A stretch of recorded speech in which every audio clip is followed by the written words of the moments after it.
we go. Welcome back to the show, N.y.a show, episode 115. As we go into another week of the craziness, as always. Let me bring the screen to a stop real quick. Hope everybody had a great week. Right before the show, my real camera started bugging out, so I'm gonna have to get that checked out because brother got work to do on it. But it wasn't going to stop me from doing the show, so I had to just use good old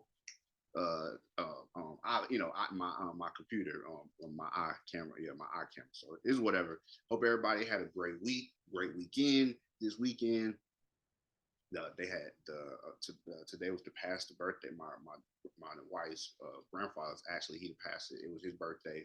Voila, that went all out for the bishop. Then Saturday I had a photo shoot. I did prom pictures. A shout out to them because that just brought me back to when we did prom shoot. It's 10 years ago. We here at our reunion now for my class. But I did shout out to them. They were fly. I did prom pictures, and y'all, I was in my car was getting worked on. I completely forgot about the shoot. I had my dates mixed up, which I never really do, but I had my dates mixed up. I'm in the bed trying to get a good nap in, trying my best, and my phone just keep dinging, dinging, dinging, and it's just like, yo, are you on the way? You know what I'm saying? We running a little late. We'll be there like around this time. And I'm like, yo, I was telling my wife, like, the car's in the, getting worked on. I got to get to this shoot. So I had to just Uber out there and go to the shoot. But that was on me. I completely mixed it up. But if I was real tired and I just kept letting that junk just go off, ding, ding, ding, ding, and didn't care about it, I would completely miss that shoot. And I'd be telling a whole different story. But I'm glad that's not what ended up happening. Now, I want to go ahead and get into the first story of the night, which is Russia sends clear warning to the West by stationing nukes in Belarus. This is where Belarus is, just so you can get an idea where it's at. There's Ukraine, and there's Poland, just so we kind of match up what are we talking about right now. And let's go ahead and get some audio shared and run right into the story. Russia will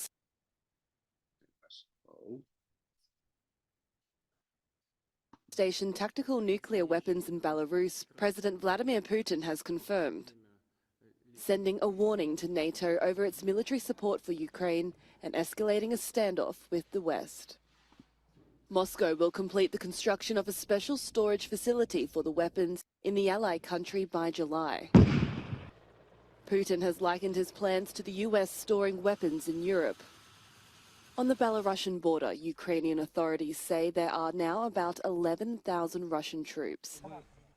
The situation in the Donetsk Oblast remains the worst in the country. The Ukrainian military is holding back an offensive by invading Russian forces near Bakhmut, preventing them from advancing. This as 3 Soviet-era helicopters bank and swoop down onto a field, returning from an early morning in the fight against Russia.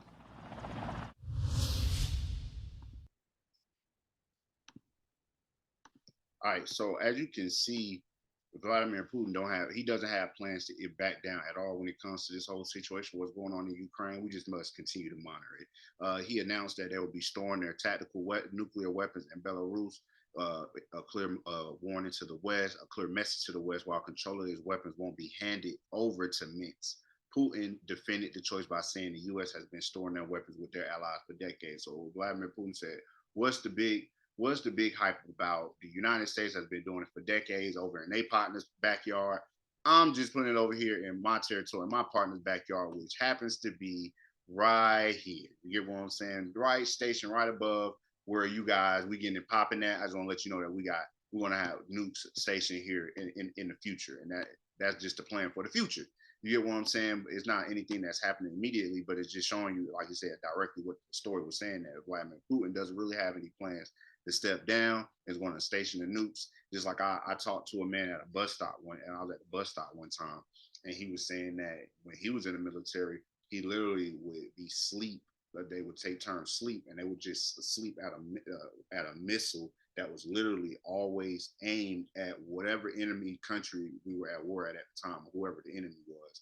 It's always aimed directly at them to go at any single moment when anything was to pop off.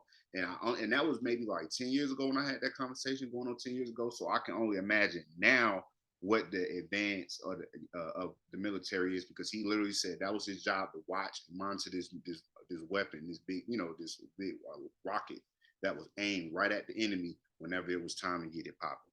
So you guys let me know your thoughts on this story. Just basically, like they said, we don't know the outcome of what this war is going to be.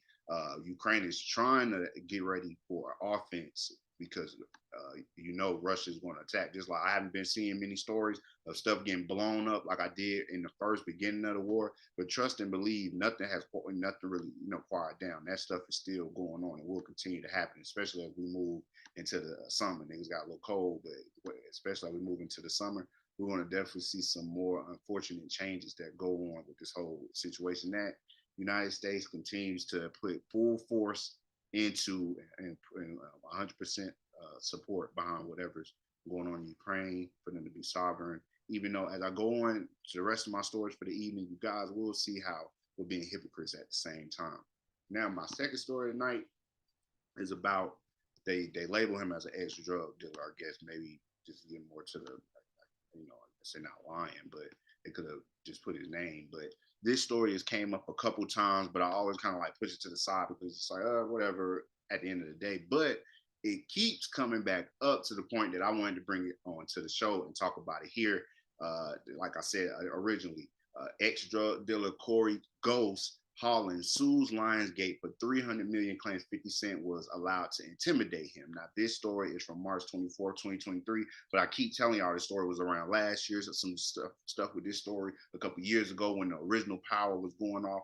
This story was bouncing around. So let's dive right into it. According to All Hip Hop, Corey Holland, a former hustler who was involved in drug trade in his youngest days, is accusing the company of enabling 50 Cent to set out on a vicious and sustained intimidation campaign against him. Holland claims the company knew what 50 Cent was doing, but did not stop or interrupt the BMF executive producer and power producer. In the paperwork filed, Holland is requesting $300 million in damages for intentional infliction of emotional distress and negligence in hiring and retention, among other charges. He also is suing to disallow Lionsgate Entertainment from using his life story in any future work without his express consent and compensation. Now, I can understand him filing these charges for his likeness at the end of the day, because if this is your story, like Rick Ross, the drug kingpin Rick Ross, his story is being used for Snowfall, and according to him, ever since the very beginning, he said he gave his book to John Singleton, and from there, all of a sudden, Snowfall was coming out. Y'all can do your own research on that, but I can't just rule out when people make these claims against people, because things like this do take place. Several weeks ago, Holland accused the Many Men rapper of pulling up on him because he sued him, alleging the rapper based his Power series on him. According to the court documents obtained by All Hip Hop, Holland claims that the Get Rich or Die Trying recording artist came to his place of residence not once but twice in 2021. Holland accused 50 of retaliation against him for filing a lawsuit. Now, another thing, y'all, we can also be like, yo, man, at the end of the day, this dude, who is his merit? What does he have to stand on? I ain't never heard of him. You can say things like that too. But let's also not forget that just a couple of days ago, a story came out about Diddy's former nanny, who had a lawsuit going against him, and now they're scared for their freedom, because in order to keep going with the lawsuit, now the court wants them to reveal their name and their identity. So you know how sticky that's going to get when something like that comes out. But this dude, his identity is known from the get-go, which is the weirder part. This dude is already 50, already know this guy, and is already, like he said, has pulled up according to him. They have previously reported, All Hip Hop previously reported that in 2021, Holland filed $1 billion lawsuit against 50 Cent. So that's fishy too. You went for $1 billion, I guess things didn't go how you planned. So now it's 300 million against 50 Cent, unless that one is still ongoing as well. But let's see. Courtneykemp and the cable network stars claiming that the 7 acts in the CD he released, Blasphemy, are identical to the 7 seasons of the Starz television series, as well as the first 2 seasons of Power Book 2 Ghost. I gotta see some more information on that, because that's far into the story now, dog. Now they jacked his story all the way up to Power Book 2 Ghost. That's crazy. He also claims back in 2027, the former drug dealer mailed a copy of that CD to Kemp's father. All right, now, hello now. The album had an autobiographical song where he raps about being a drug lord. He fell in love with his teen crush, who was Puerto Rican and found out from his drug trafficking partner, who happened to be white, that she now worked in law enforcement. Basically, this was the premise of the hit show that starred Amari Harley. Let me know your thoughts on this story. A lot of people watch Power, but this story, y'all, kept coming back up and up and up. And I would wonder if this guy probably don't have his identity out there like that, y'all, for the most part, because, 50 Cent is, what I'm saying, 50 don't play when it comes to his money. So now when you telling him that he owe you some money, if he don't feel like he owe you that money, of course, he gonna pull up and they're gonna try and get things right. That's all I can really say about the situation when it comes to the 50 Cent thing. But this is a popular show, and a lot of people watch Power, and the story came up a couple of times, and I just wanted to talk about it because it's just like, yo, if this is really going on, intimidation out there, just like I said, the nanny and the Diddy situation, how Freeway just got Rick Ross got his whole story. They go into the season finale. Even look at interviews where they ask him about that show, and it's just like whatever, because he's not getting a dime off his life story. But stories like that won't even be popularized probably until the last episode of Snowfall go off, and you look back on it, they be like, oh, did y'all know that the dude from the show? It'll become a story. Trust me, it'll become a thing, not in not too long. And I want to leave y'all with something. I want to leave y'all with this right here. You know what I'm saying? I'm not a big religious man, but I do have a couple of things to drop tonight at the end of the show, because I think it goes to the premise of what I talked about initially and what I will talk about in future shows and what I continue to talk about per week. So it's Ecclesiastes 9 and 11. I also observe under the sun that the race doesn't always go to the swift, nor the battle to the mighty, nor the food to the wise, nor wealth to the intelligent, nor favor to the knowledgeable, because accidents can happen to anyone.